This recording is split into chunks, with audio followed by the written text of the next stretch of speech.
Today, we're going to look past the daily noise of market headlines and commentary to try and understand the market's invisible architecture. We'll be exploring a concept called flow trading, which is really a way of seeing the deep, powerful currents that are truly shaping supply and demand beneath the surface. We're so often told that markets are driven by breaking news or by swings in investor sentiment. But what if there were larger, almost mechanical forces at play? What if we could identify these massive pools of capital that are actually forced to buy or sell completely regardless of how they feel about the market? Well, that's the central idea that we're going to dive into. So, flow trading isn't about guesswork or predicting the future.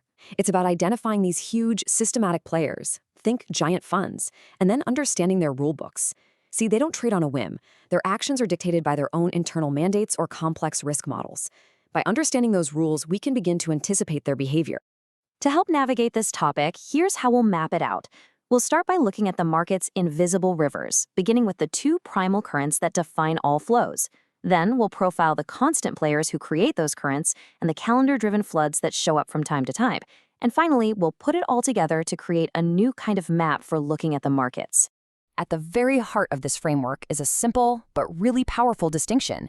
It turns out that all of these market flows can be categorized into two main currents, those that are always present and those that are tied to specific, scheduled events.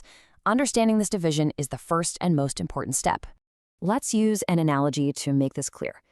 Think of structural flows like a great river. They are the constant, background currents that are always present in the market, driven by a player's own internal rules. Now, in contrast, you have event-driven flows, which are more like a flash flood.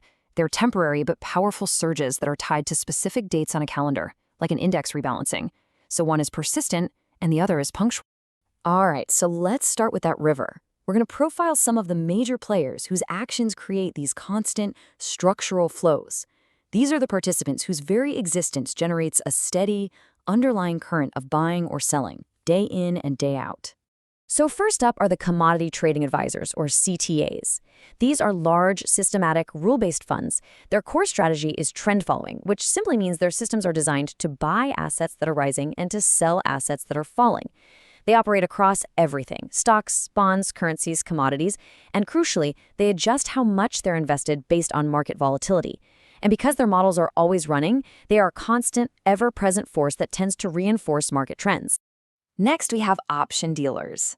Their main job is to provide liquidity for options trades, but their primary goal is to remain perfectly neutral. They don't want to bet on market direction. To do this, they have to constantly hedge their risk by buying or selling the underlying asset. This hedging action creates really powerful feedback loops. For instance, under certain conditions we call negative gamma, when the market falls, their hedging models force them to sell even more stock, which can accelerate a decline. This makes their activity a really critical structural flow. Now, another massive structural flow comes from corporate share buybacks. This isn't some complex algorithm, it's simply companies buying their own stock. But the scale of it is just immense. As you can see, major companies consistently buy back tens of billions of dollars of their own shares every single year. This creates a steady, price-insensitive demand that acts as a constant support mechanism for the market. Okay, so now that we have a feel for the constant river of structural flows, let's turn our attention to the flash floods. These are the event-driven flows, those powerful, temporary surges of supply or demand that are tied to specific knowable dates right on the calendar. A classic example here is an index rebalance, say for the S&P 500. First, the changes are announced publicly. Almost immediately, arbitrage funds will jump in, buying the stocks that are being added and selling those being removed, because they're trying to get ahead of the main event. Then, on the actual rebalance day, all the passive index funds, we're talking trillions of dollars in capital, are mechanically forced to buy and sell whatever they need to in order to match that new index composition. This creates a predictable, temporary, and absolutely enormous wave of trading activity.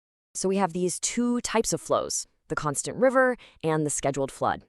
How do we actually combine them to create a more useful map of the market? Well, it involves shifting our perspective, moving away from what has happened and toward why it's happening. The difference really comes down to the questions being asked.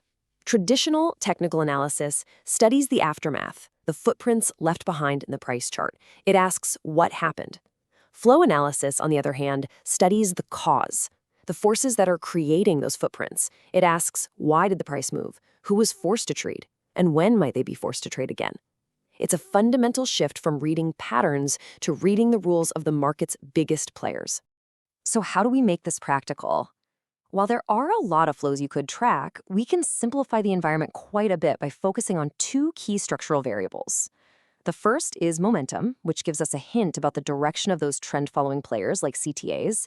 And the second is dealer gamma, which tells us if option dealers' hedging is likely to stabilize the market or accelerate moves. Combining these two factors gives us this really powerful matrix for understanding the market's personality on any given day. So in the top left, high momentum with positive gamma creates a stable, grinding uptrend, where buying on dips tends to be effective. But in the top right, that same high momentum, when combined with negative gamma, can lead to explosive breakouts that just accelerate. Then, in the bottom left, low momentum and positive gamma create a quiet, range-bound market. And finally, in the bottom right, the most dangerous quadrant, low momentum paired with negative gamma creates an unstable environment that is prone to sharp, sudden crashes. This really gets to the heart of the philosophy. The goal isn't to own a crystal ball. It's to have a real-time map of the market's structural forces. By knowing who is positioned where and what rules they are forced to follow, you can better understand the market's present state and its likely path of least resistance.